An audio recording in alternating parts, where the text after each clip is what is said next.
And the agenda that we'll follow today is to review the timeline for building a Canvas course. And if you would like access to this slide deck, please note the bit.ly in the upper left-hand corner. We'll throw that in the chat for you as well. It's bit.ly/Canvas on PUSD. And we do have several resources linked for you there, as well as some sample images of some things that we're going to be going over during the training today. So if you need additional resources, all the things that the topics we're planning on covering today are going to be linked in the slide deck. So we're going to go through a timeline for building a Canvas course, what that looks like at the beginning of the school year, and then helping you understand ways in which you can organize your course to best fit your classroom needs.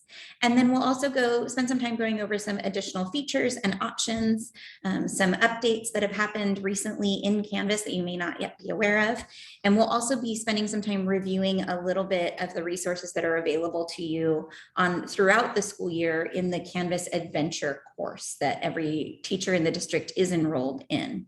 And we'll share with you some updates we've put in there and some additional resources that you can find. All right, so the Canvas course timeline. Before course shells are delivered to you, and our anticipated date for those district delivered shells that will have all of your students and parents enrolled in those courses are slotted to be delivered to you the day before students come back to school, which I think is August 17th, right? The day before, I'm pretty sure.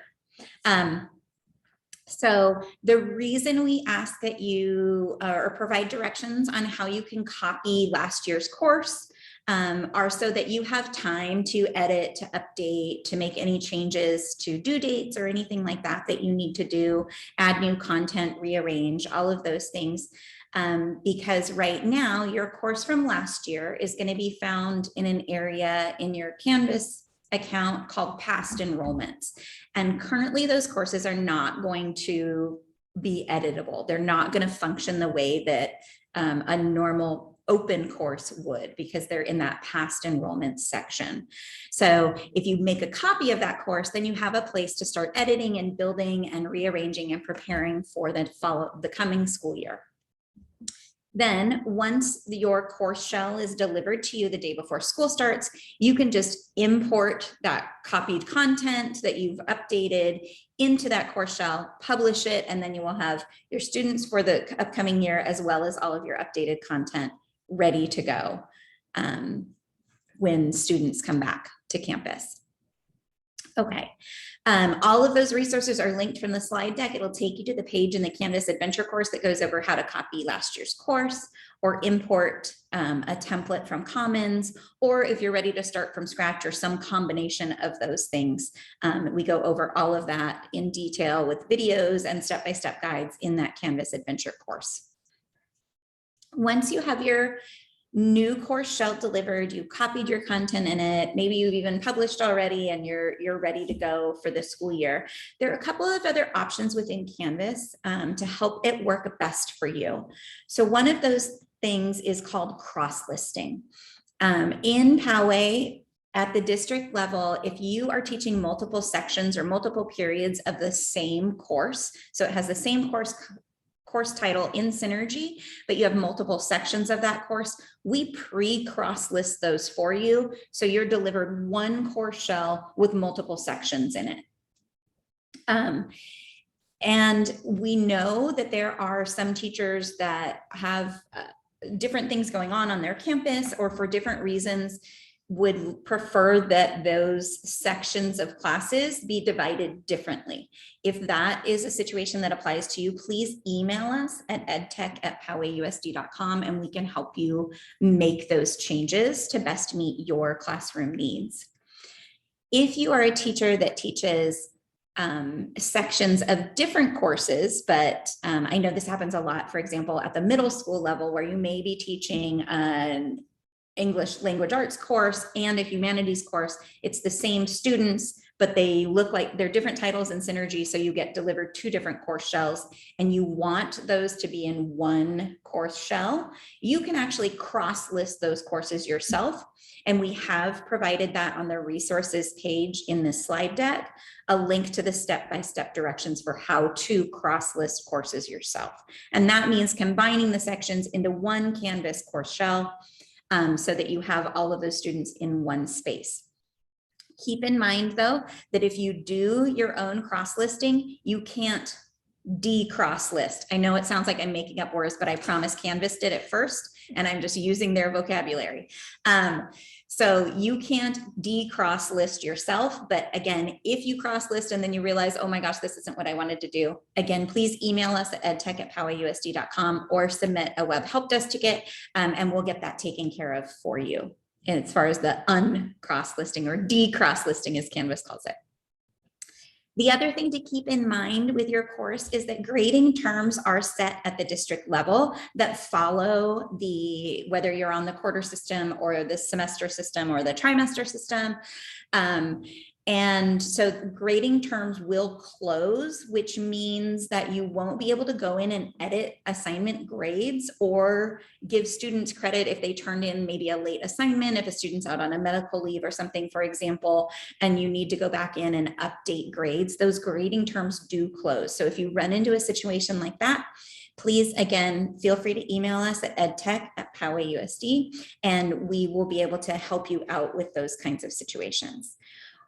We're going to spend some time a little bit later in the session going through the gradebook in more detail to hopefully provide you with some information on a couple of updates, as well as some organizational tips that may help you out and be some hopefully time savers for you as far as the gradebook in Canvas goes. And then we reach the end of the term, depending on which school site you're in and what kind of grading terms you're working on. And then we go through this cycle again, where you are going to need to import content into that new course shell that gets delivered to you for the next term of the school year. All right.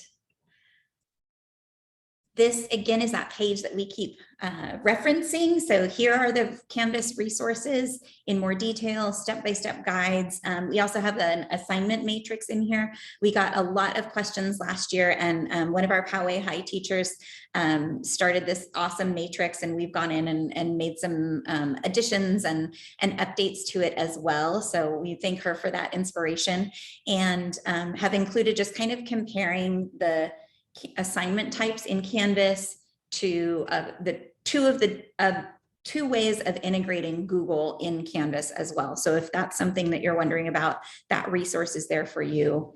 Lauren's going to be going over quizzes and some new features. We talked about cross-listing. I'll talk more about Gradebook, and then also the Canvas Adventure course. We'll show you some samples in there. So all of those links are there for you in the slide deck. Awesome. Thank you, Brenda. All right, we're going to go ahead and move on to some of the features in Canvas. So I want to talk about 2 areas of Canvas where you can get some really great data and really customize your Canvas course to best fit your classroom. So I'm going to go ahead and take us into a sample Canvas course. Go ahead and make this page a little bit bigger. So in any Canvas course you have, on the right-hand side, you see a couple of buttons here. The second to last button is called New Analytics. When I click this, I'm brought to a page where I can really take a deep dive into my course's data on grades and on participation. So I don't have any students in this class. It's kind of a fake class. So you would usually see for each assignment down here, the average grade on that assignment. And I can filter this by assignments, discussions, and quizzes if I just want to see one type of these and the average grade on that specific assignment, discussion, or quiz.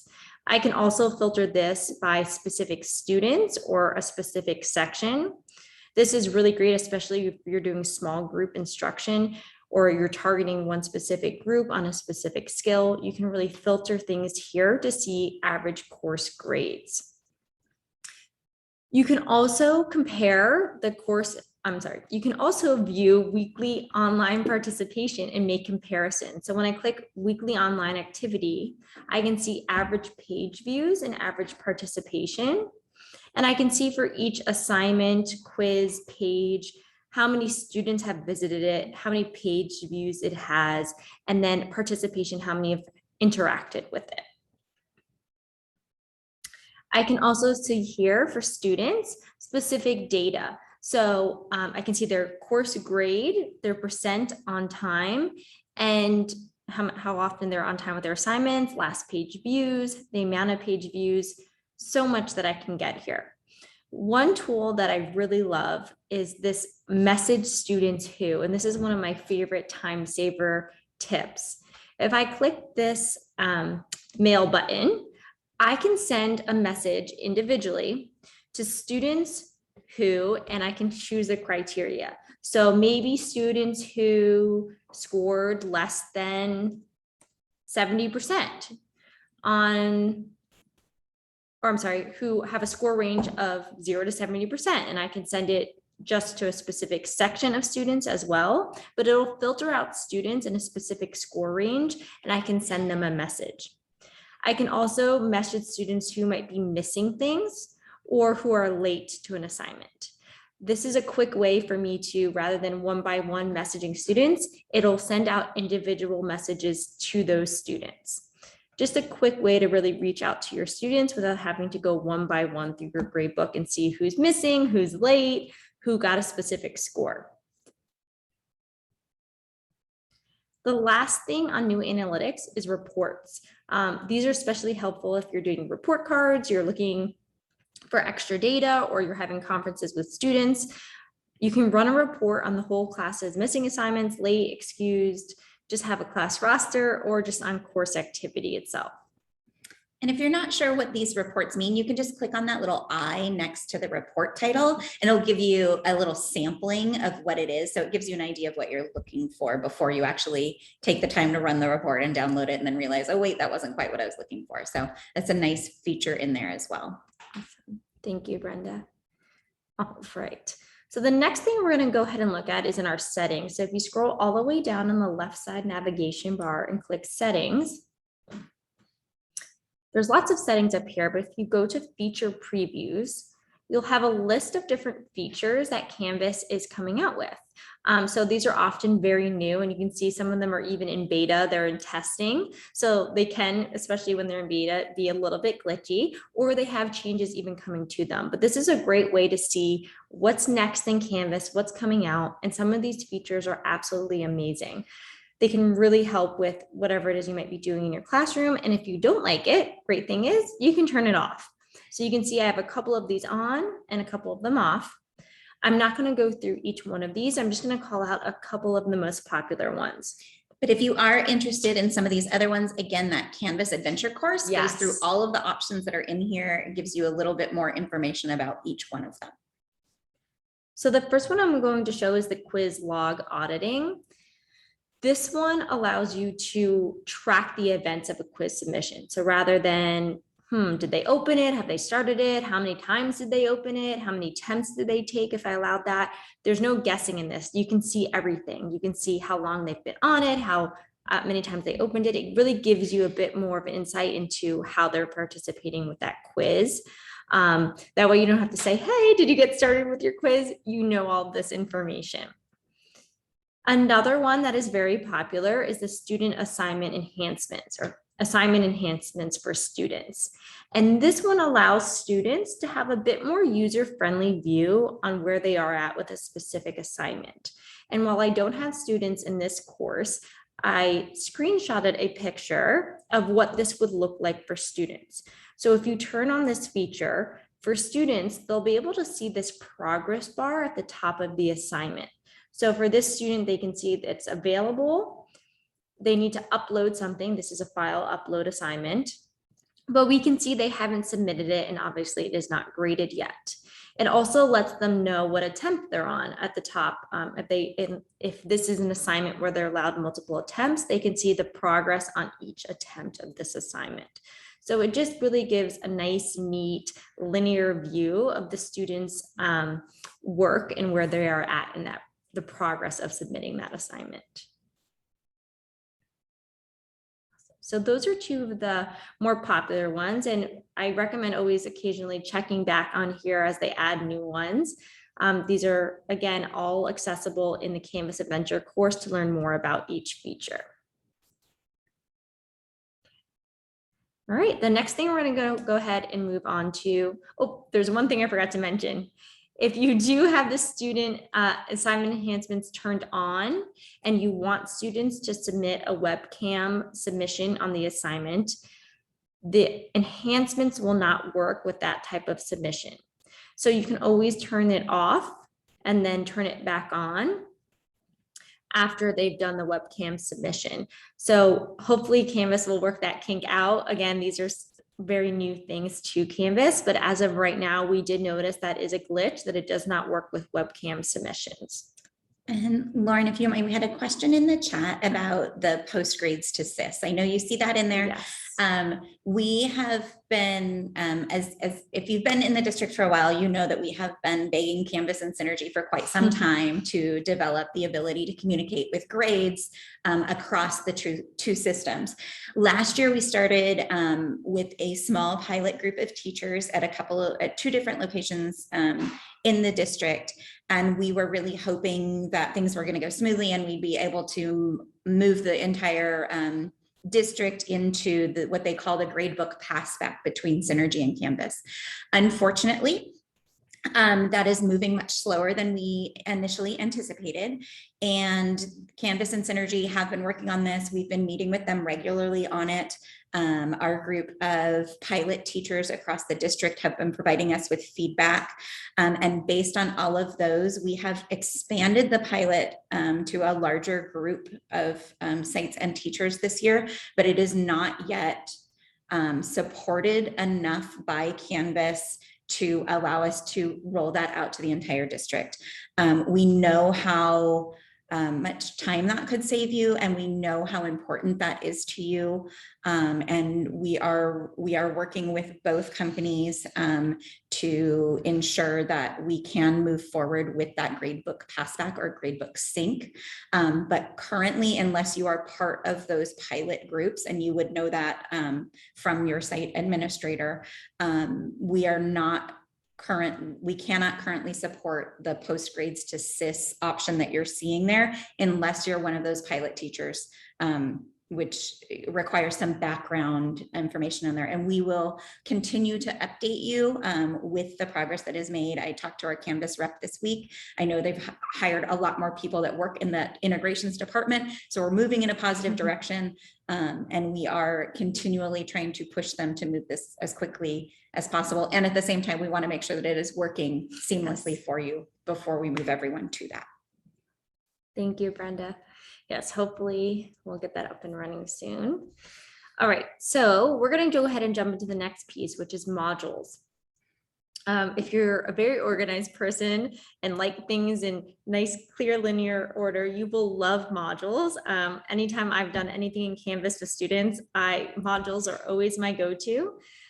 So modules allow us to organize course content in a one-directional linear flow of what students should do in a course. So maybe you organize by a unit or by weeks or a book study by chapters. Any way that makes sense for your class to be organized, you can organize it in modules. Within each module, you can contain files, discussions, assignments, quizzes, any other learning materials. So let's take a look at this example here. This math example we can see is Unit 4 quadratic equations, and this teacher decided to organize the unit linearly by lesson. So we can see there's a unit overview, which is a page. Lesson 1 is a page. There's also a notes page as well. And then they linked videos and games, and then the homework assignment. This is repeated for each lesson. So lesson 2, lesson 3, lesson 4, and so on. And then it ends with a unit review. For our students who we know oftentimes can be disorganized, rather than having to click through assignments and then through discussions and then on pages, this puts it all in one place and lets them know the order that they should be working in. What's also great about this is while this whole thing is published, if I wanted to unpublish it, I can work behind the scenes on putting this module together before I show students.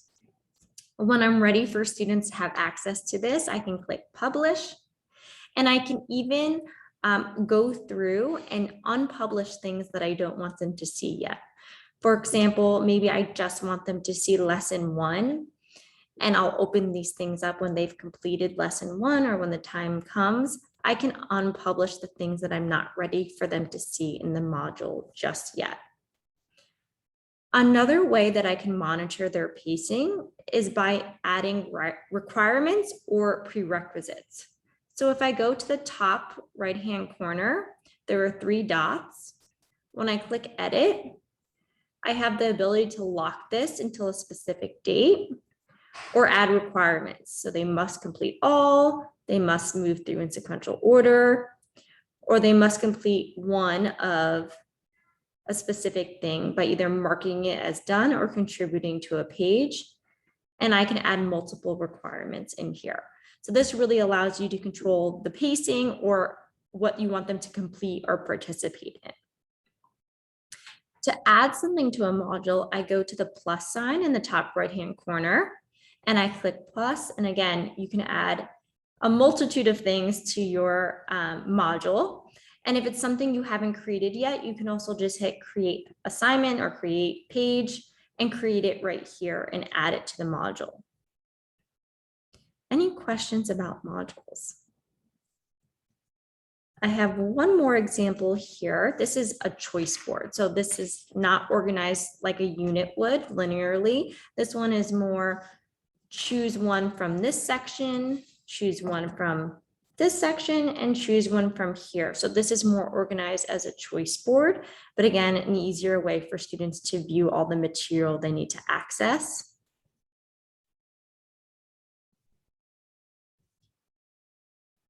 So, all right.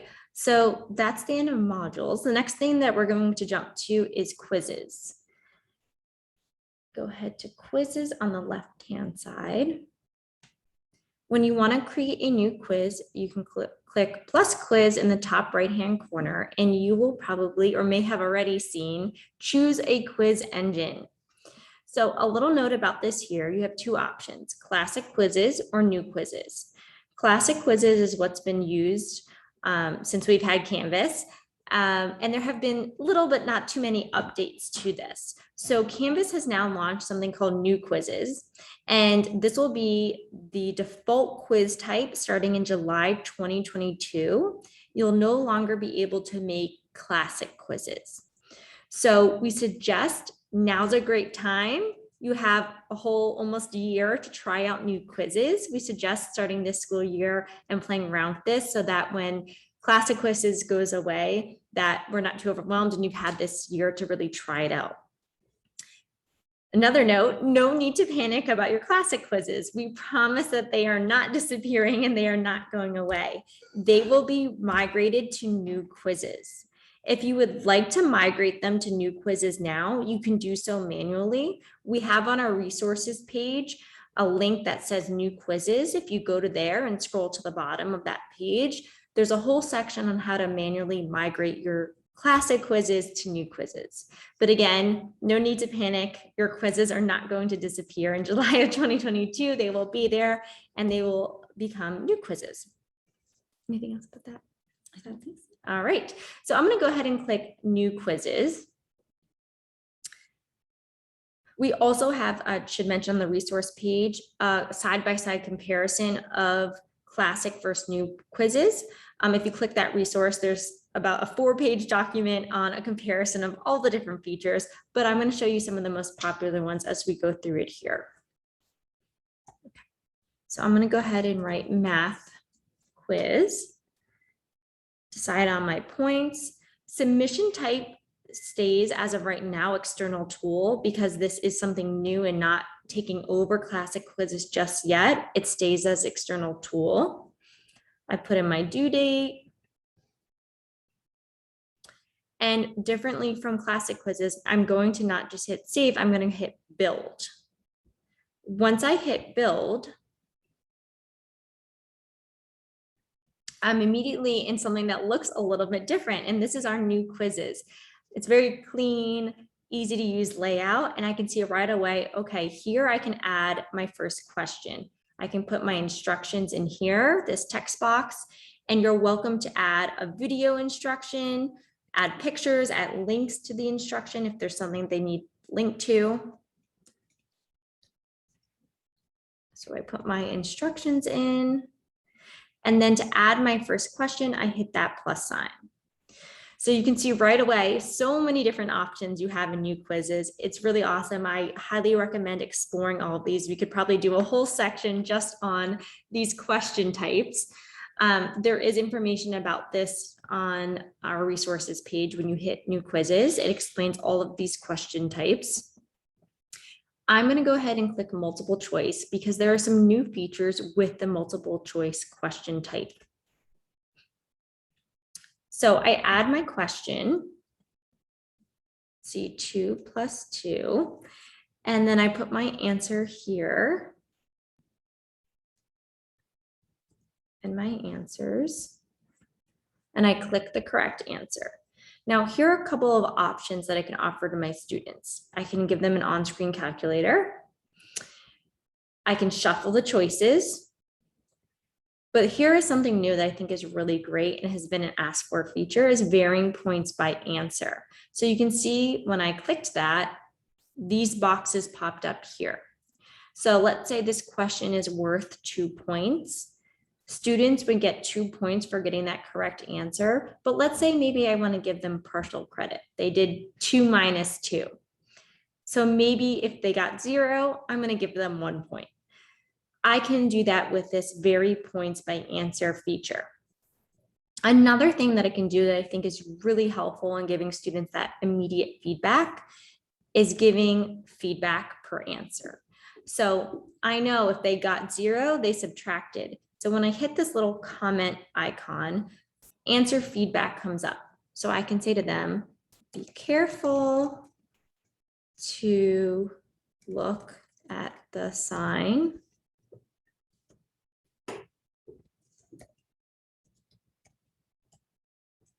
And I can give them feedback. When they see their test results, they will see that feedback with it.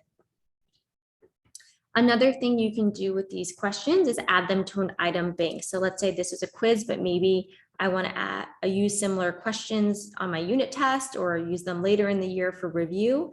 I can add this to my question bank, and I can even group them maybe by standard or by unit for me to access at a later time. Any questions about the question type? All right, we're going to go ahead and move on to settings. There's lots of different settings in new quizzes. I'm not going to go ahead through all of these, but some popular ones are shuffling questions or shuffling answers. I really like the 1 question at a time. I think it's less overwhelming for students. And these 2 down here allow multiple attempts. You can really kind of customize what the multiple attempts look like. So not just blanket giving everyone 2 attempts. You can limit it to the amount of attempts that you want, require time between the attempts. Maybe you want them to do something else before they come back. There's lots of customization in the multiple attempts. And you can also restrict student result view. So maybe a lot of teachers have asked that they don't see their scores until everyone has completed the assignment. So you can really kind of just save those things for later, show points awarded, show points possible. You can really customize those options here. Our next feature is reports. Now, this is a practice quiz. I don't have any students in this class, so I've taken a couple screenshots for us about what the reports look like. So here's the quiz analysis report, and you'll get back the highest score, lowest score, mean, standard deviation. mean elapsed time. This last one we probably won't use. I looked up what that meant and it's very detailed. If you can do that, all the power to you. But most teachers love seeing the mean elapsed time, or kids spending enough time on the quiz, the average score, high score, lower score. It gives you all of that and a nice breakdown of it. The next report you can get is an item analysis. So for this question up here, I can see, okay, 33% of the students got the question correct. And for the ones that did not get it correct, I can see which one they chose and maybe see some misconceptions that are happening around this question. So definitely a more detailed report on not only how the students are doing, but on each item to really figure out maybe where I need to reteach or slow down or add more or add less and adjust my instruction. And this last piece here is moderate. Again, something I really love. I think they've done a great job with new quizzes and allowing you to really customize this for your classroom, for your content, and mostly for your students.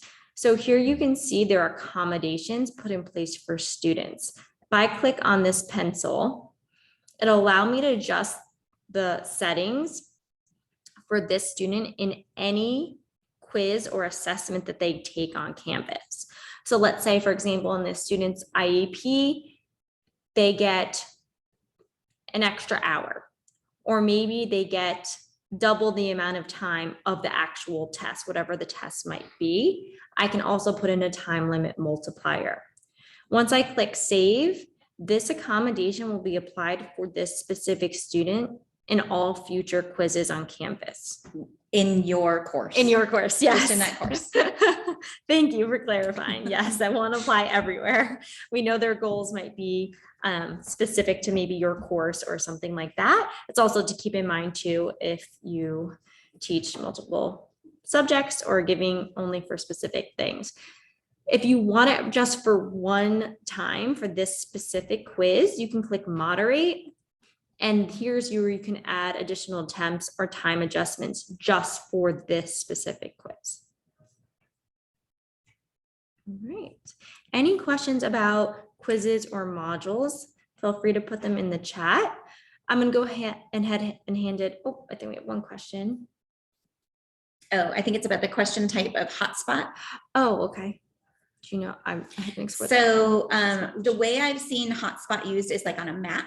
Where you can ask students to locate, you can upload an image and ask them to locate a specific area on a map. So you're setting the hotspot as the teacher as the correct answer.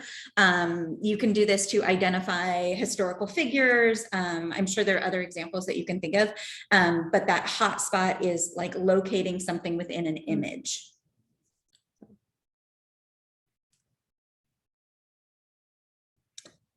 All right. And I think I'm gonna share my screen now and show you a couple of things that we started talking about at the beginning. But again, feel free to pop those questions in the chat. We're happy to answer them for you. The first thing I wanna show you is, in case you haven't copied last year's course yet, I just wanna make sure you know where you're gonna find those past enrollment courses. So in your global navigation, you would click on courses and then scroll down to this all courses link. This will pop up the list of all of the courses that you are enrolled in, whether as a teacher or as a student. I apologize for my obnoxiously long course list. And you'll see towards the bottom of that screen, this category called past enrollments. And this is where you will find last year's courses. So if you haven't copied them yet, don't panic, they're still there. You can still access them.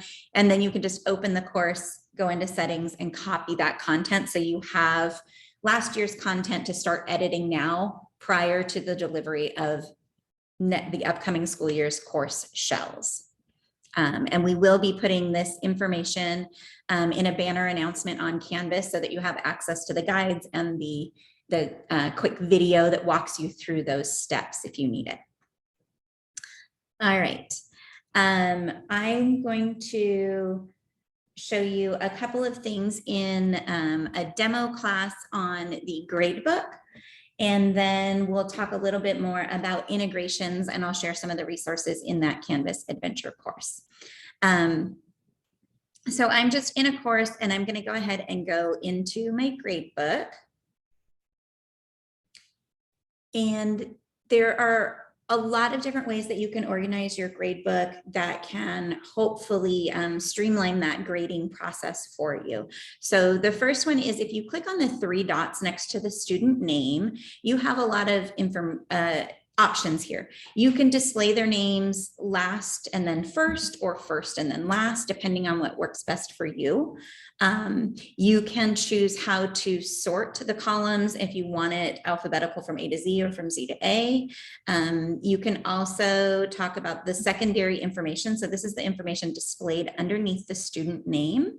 It defaults to their section or the period that they're enrolled in Synergy. So if that information is helpful for you, you can leave it there, or you can actually switch it to their username, or if you've enrolled them in groups within your Canvas course, you can have those groups listed there. Another thing you can do is the totals column defaults to being at the very end of your grade book, which can be, if I'm just opening it up and I want like a quick glimpse of how are my students doing, I want that totals column over on the left-hand side next to their name. So in the totals column, there's an option to move to front. That'll bring the totals column right up next to where your students' names are, so you can get an overall glimpse of how they're doing in your course.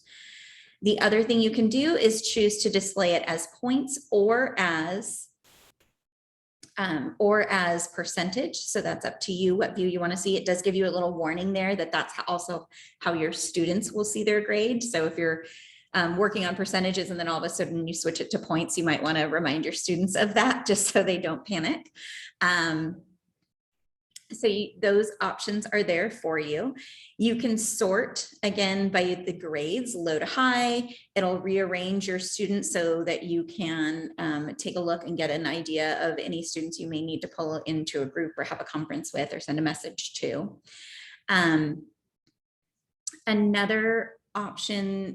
Other options for viewing your grade book, you'll see that up here I have 2 different filters on. So I have a grading periods filter and a sections filter up here.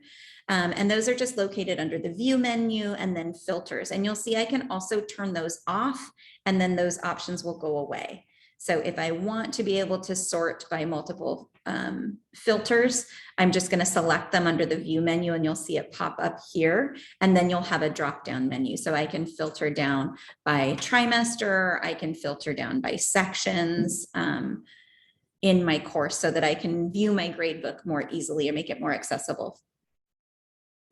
You can also change the order. So you have your default, you can sort by assignment name or due date, points, or even module if you're maybe working in a more self-paced course and you want to take a look at student progress through modules. A couple of other things in the gradebook, if you're looking for global gradebook settings, you can go into the settings icon over on the far right-hand side to set late policies.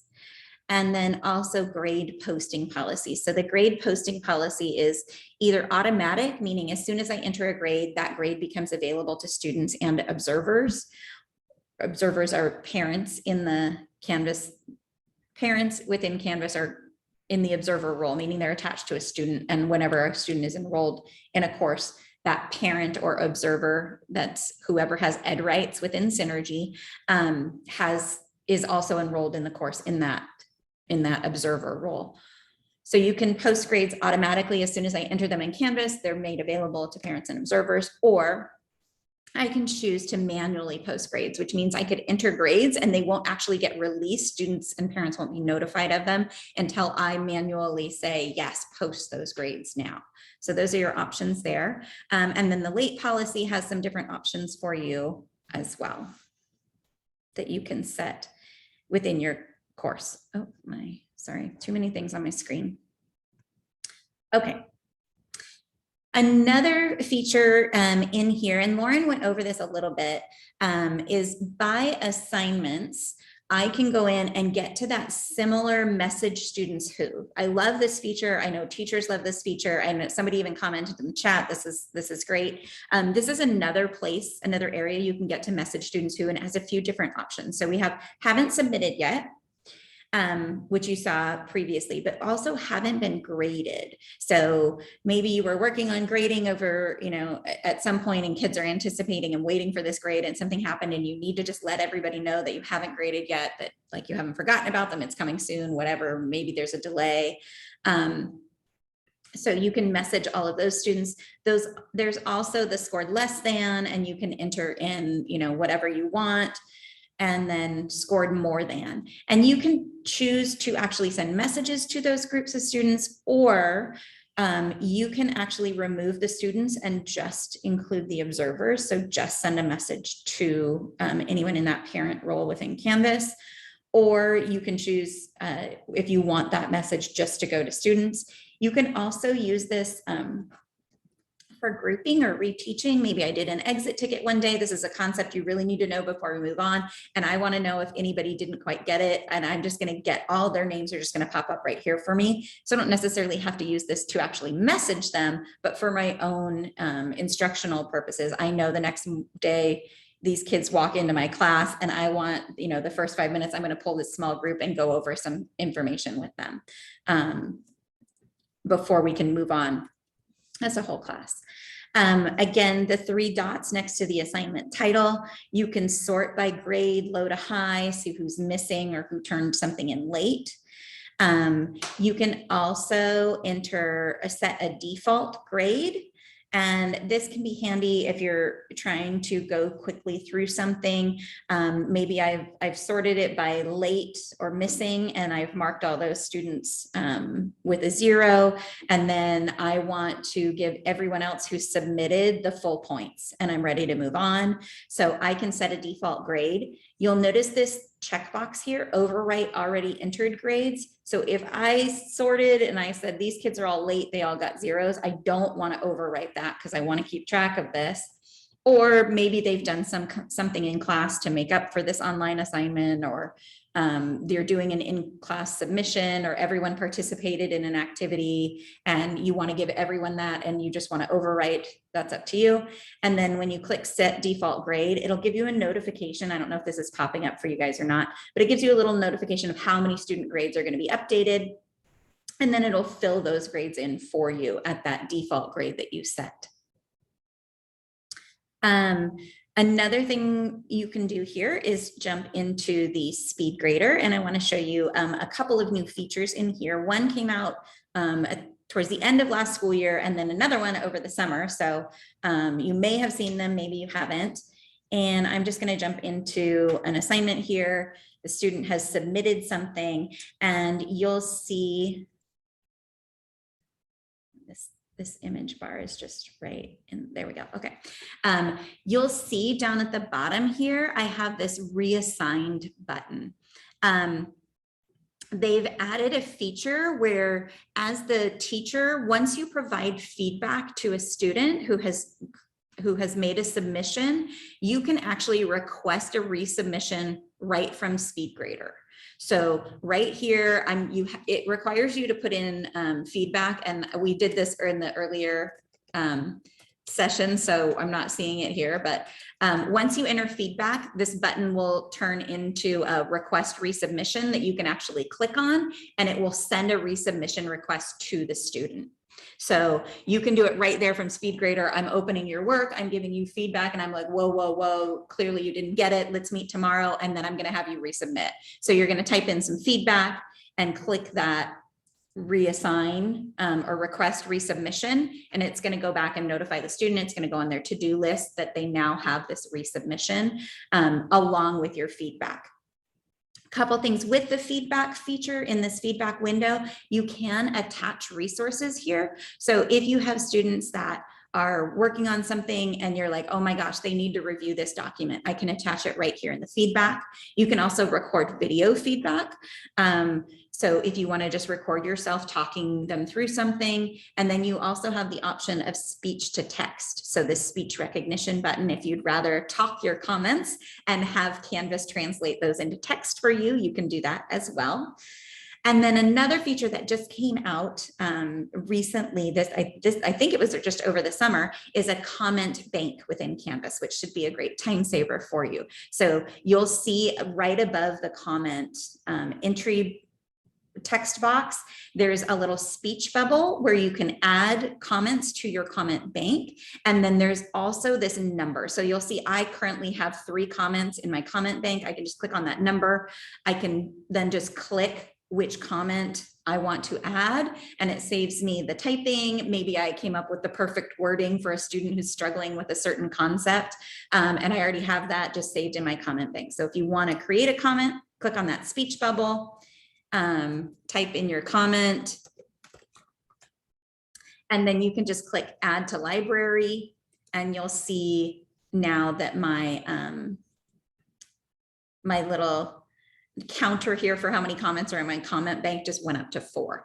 So then now when I click on that number, it gives me the ones that I already have, and I can add it. You can also click on this show suggestions when typing. So if you start to type a comment that you use often, it will start suggesting out of your comment bank for you, and then you can just click to add that whole comment.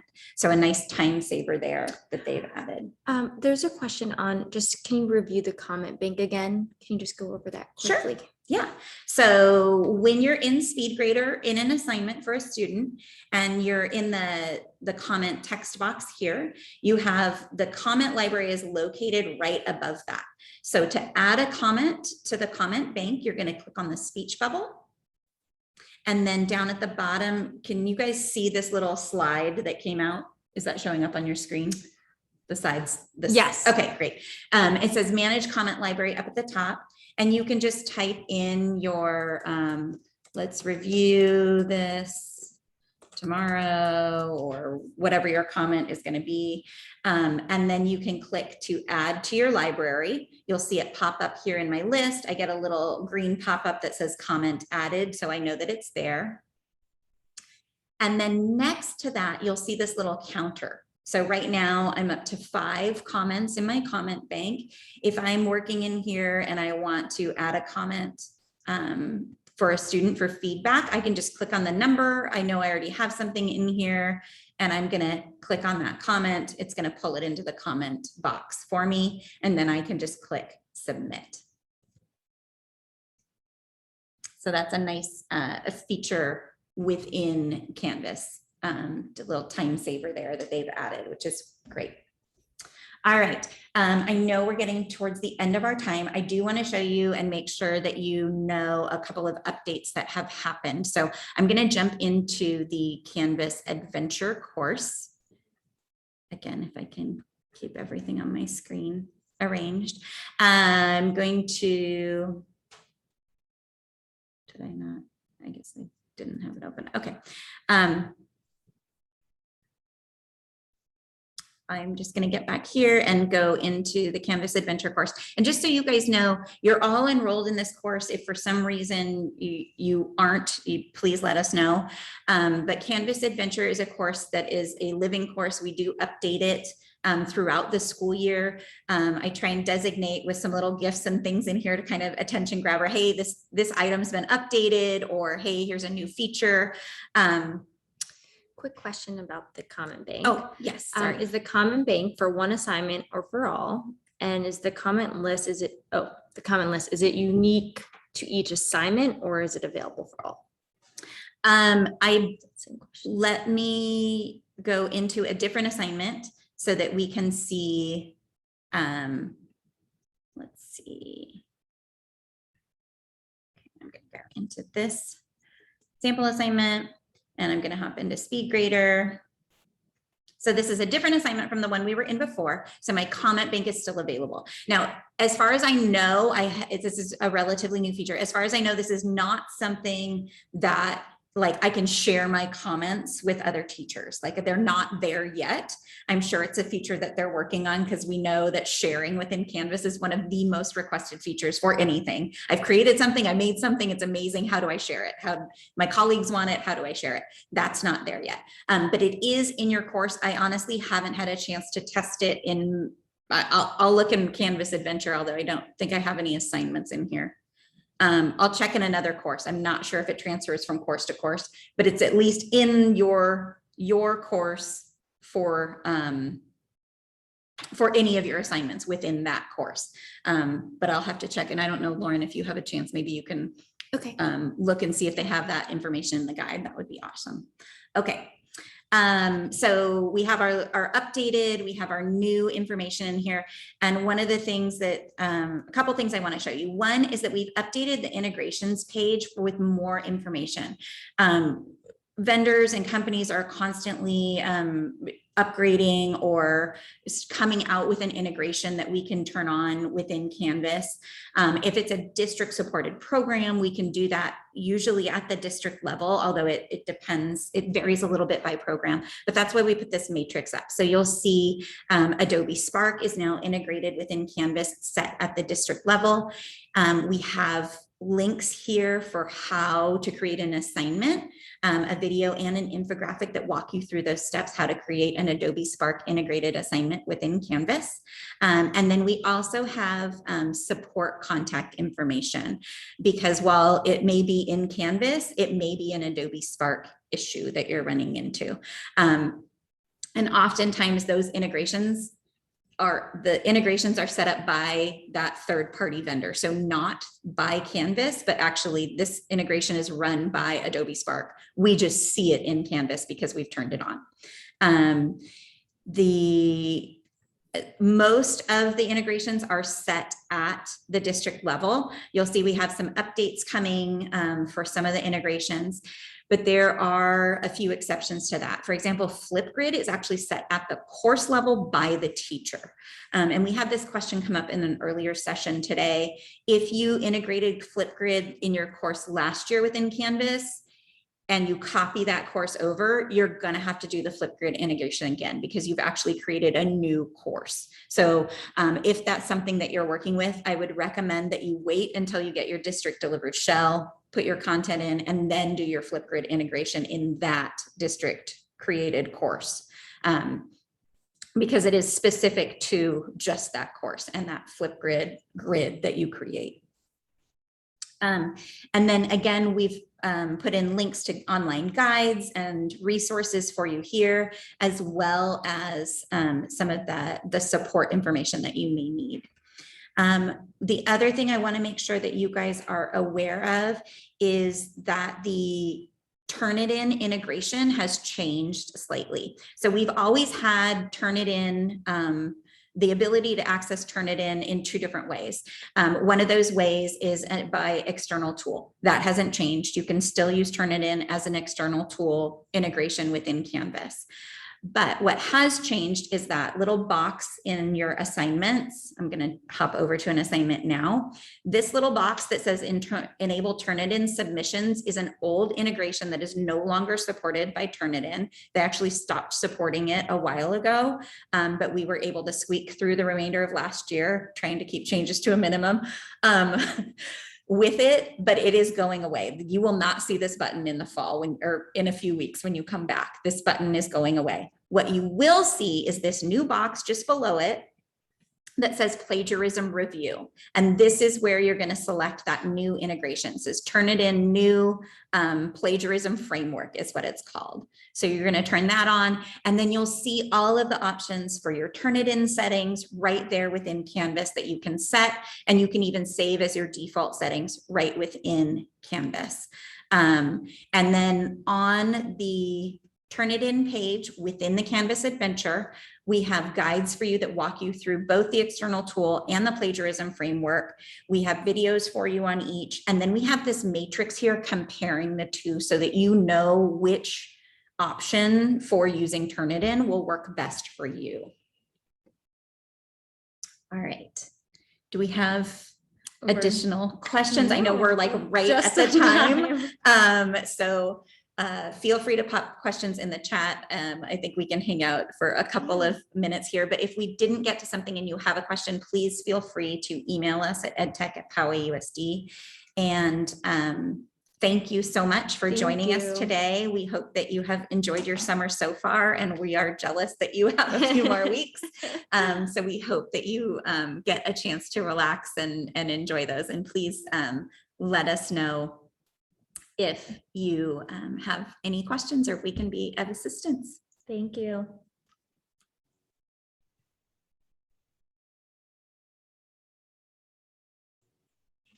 Hi, I have a question.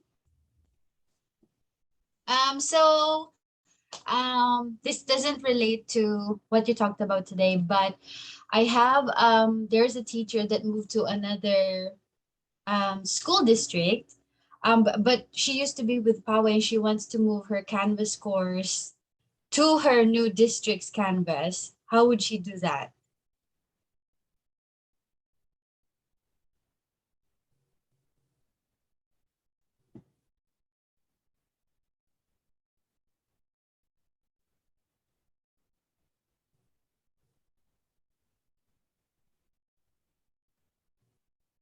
Hello?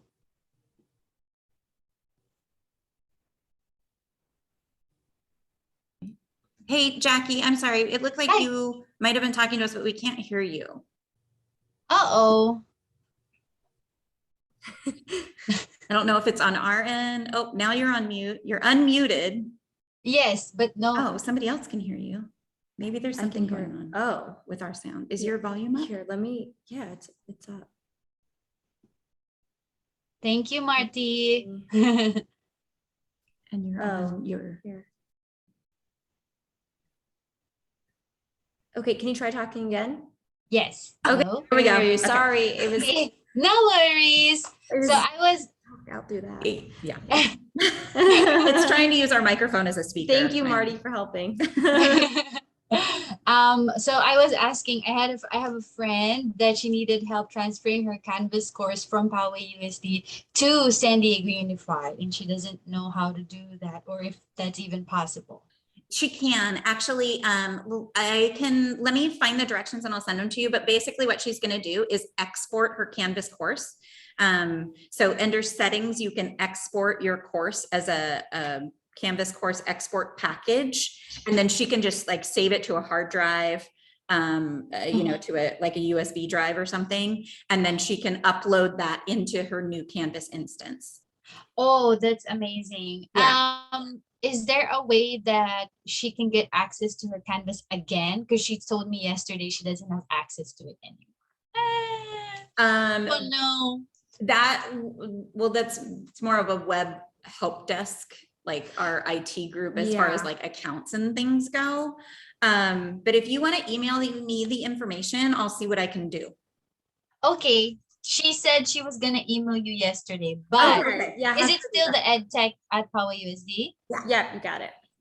Okay, I'll let her know about that and that it is possible because she's a little stressed about that. You're a good friend.